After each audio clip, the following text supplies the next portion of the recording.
This is Sigmund Bloom here with the Audible Week 10 Preview Part 1. Cecil's on assignment, so it's just me and you today. And on Thursday, it will be me and you and Cincinnati at Baltimore. A great game for the Bengals to show that they're still relevant in the AFC playoff picture and an AFC Super Bowl picture if they can go into Baltimore and get a win here, or at least play them straight up.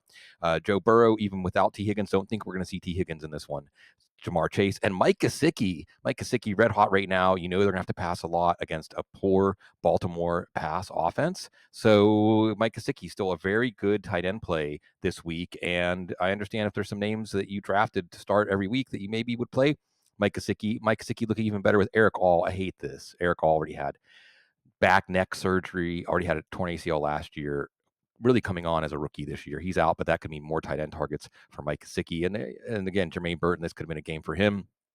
I don't want to get into all that, but I hope he's all right. I hope maybe there's a redemption story there. There is a redemption story if you have Chase Brown. Even though the Bengals traded for Khalil Herbert this week, I really don't think you have to worry about Chase Brown's value, at least as an every week start. Maybe he's a high running back 2. Maybe he's a running back 1. We know that he's going to get all the important touches for the Cincinnati Bengals with Khalil Herbert. Maybe now the backup, Zach Moss, indefinitely out with a neck injury. Baltimore, well, we know this is going to be an offensive show. I don't think Cincinnati has the players to slow down this Ravens offense. I don't think anybody does, really. You're going to see, of course, the connection, Lamar to Zay Flowers, that really came through last week. Of course, Derrick Henry, he is inevitable. Maybe the most important pick in fantasy leagues this year. I think you need to play Mark Andrews. Isaiah Likely's a little banged up. This could be a high-scoring game. So if you're on the fence, say Andrews versus Gesicki, or if you're on the fence of Andrews and another tight end. Andrews has a lot of upside in this one, even if you want to go a little deeper because this offense is so good. 4 teams on bye this week, by the way: Cleveland,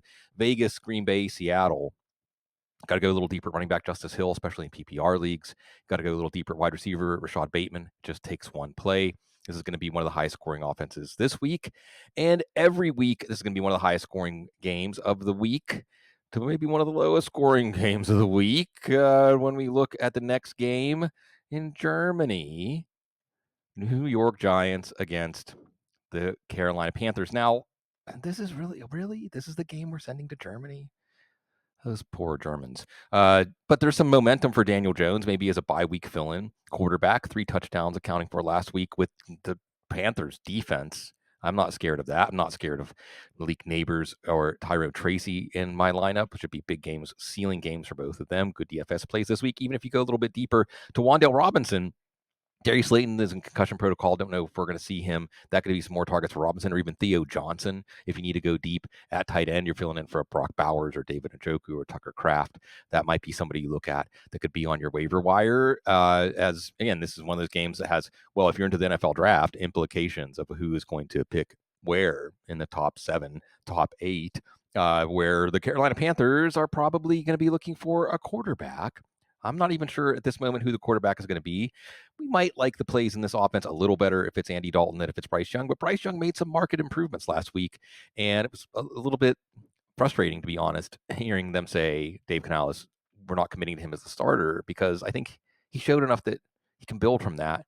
And even if you're just building trade value for next year in the offseason, well, then let him do that. So Xavier Legette, probably the number 1 target here. Jalen Coker, probably the best wide receiver on this team, didn't even play him for half the snaps. So just a what the heck flex because of the matchup here. Adam Thielen may play, may not play. In the backfield, Chuba Hubbard has been one of those important value picks in fantasy leagues. Does that come to an end this week, as all signs pointing to Jonathan Brooks getting activated? I think they're both probably desperation plays until we see how this works out, but Hubbard obviously has the momentum, so Hubbard maybe is a what the heck flex this week. And Jatavian Sanders, another tight end you could pick up to cover, one of those tight ends that are on bye, getting things done downfield.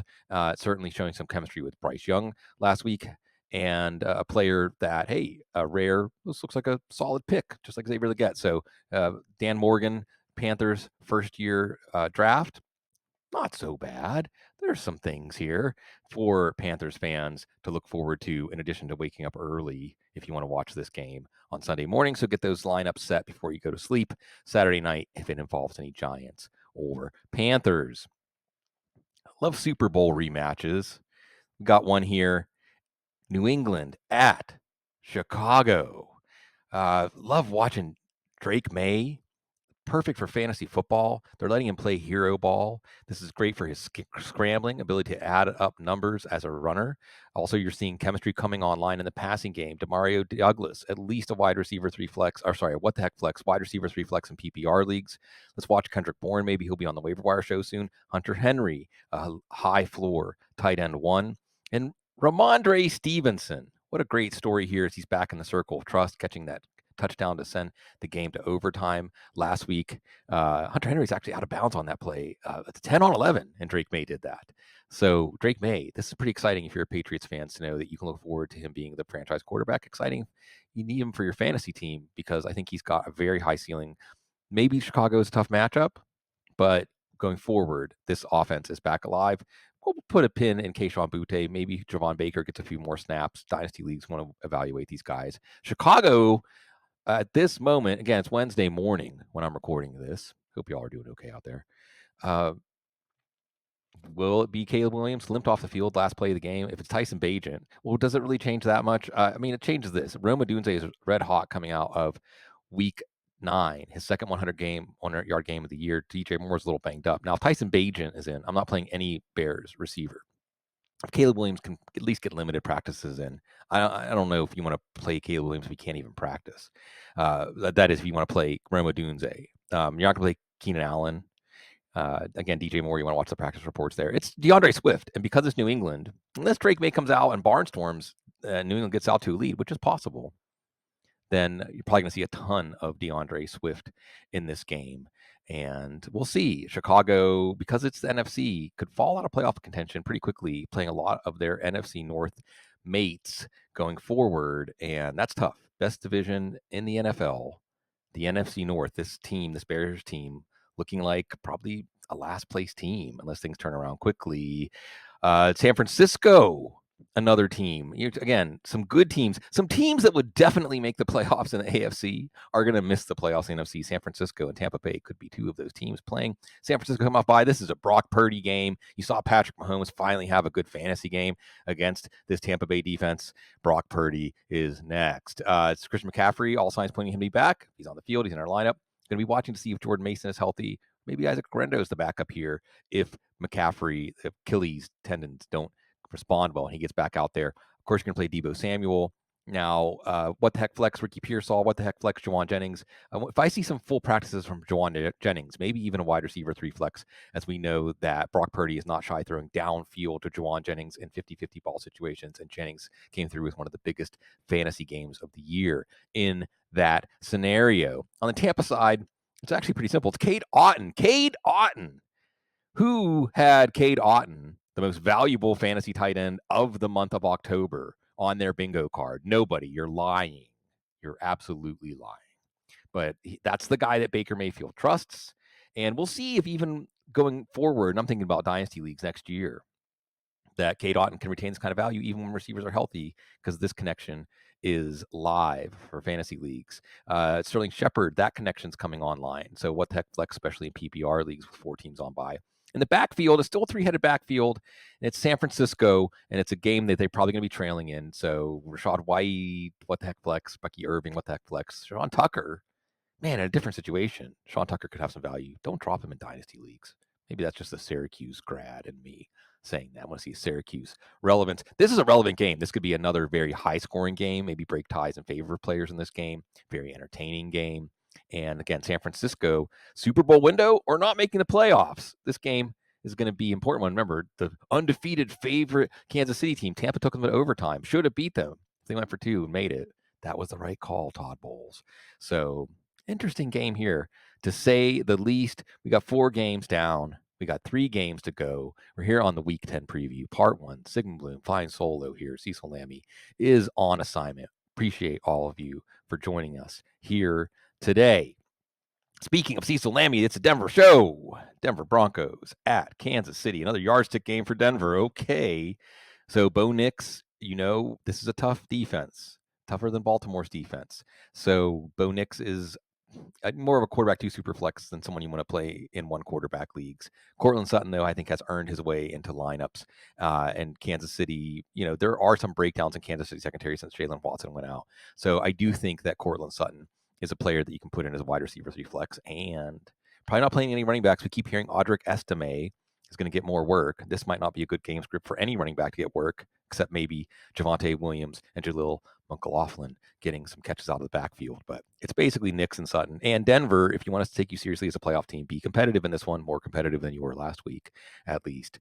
Kansas City, always finding a way to win. It's Mahomes and the veterans. The veterans, as in the crafty players that maybe don't have the physical tools they used to have, but Travis Kelce coming on with volume, DeAndre Hopkins coming on with volume here. DeAndre Hopkins has to be in lineups after what we saw from him on Monday night, and you're happy for him. Honestly, you see the post-game interview that he gets to play with Patrick Mahomes, you're happy for him, and man, are you happy if you have him on your fantasy team right now, at least until Juju Smith-Schuster comes back, and maybe after. Kareem Hunt's going to get his. Still no sign when Isaiah Pacheco will be back, or if he even will be back this year. So Hunt, not the most efficient, but handing a lot of work, handling, holding up, getting touchdowns. And Xavier Worthy, just know that he almost had a long touchdown last week. So he's that boom bust, what the heck flex. Maybe this week against Denver. You saw what Baltimore did. You saw how easy it was for Zay Flowers to get open downfield against Baltimore. So Xavier Worthy still in our what the heck flex good graces because it only takes one play. He's even done it a few times this year already. He's made your week. Making your week, Baltimore. Making your week, Buffalo against Indianapolis. Got Josh Allen here, and there's some questions about his targets this week. Amari Cooper, not healthy enough to play last week. Keon Coleman, waiting to hear about his wrist injury. So that could actually concentrate the targets here on Khalil Shakir, who's in your lineup anyway, and Dalton Kincaid. Maybe a few more targets for James Cook, Ray Davis out of the backfield. You know that this new pass-heavy Josh Allen-centric offense is going to make Allen a good play, even if he doesn't get the rushing yards. And again, if it's concentrated on Shakir and Kincaid, yes. And James Cook, what a great pick. If you took James Cook, he's everything you wanted and more, and he's getting some short yardage touchdowns. And again, if there's some injuries here, against Indianapolis, I do think, Indianapolis had an okay bend but don't break first half against Minnesota, and then they broke and broke and broke against Minnesota. They're going to break against this Buffalo offense. Is this Joe Flacco's last stand on the Indianapolis side? Because, it wasn't great with Anthony Richardson, but it wasn't any worse than what we saw with Joe Flacco against Minnesota. All credit to Minnesota's defense.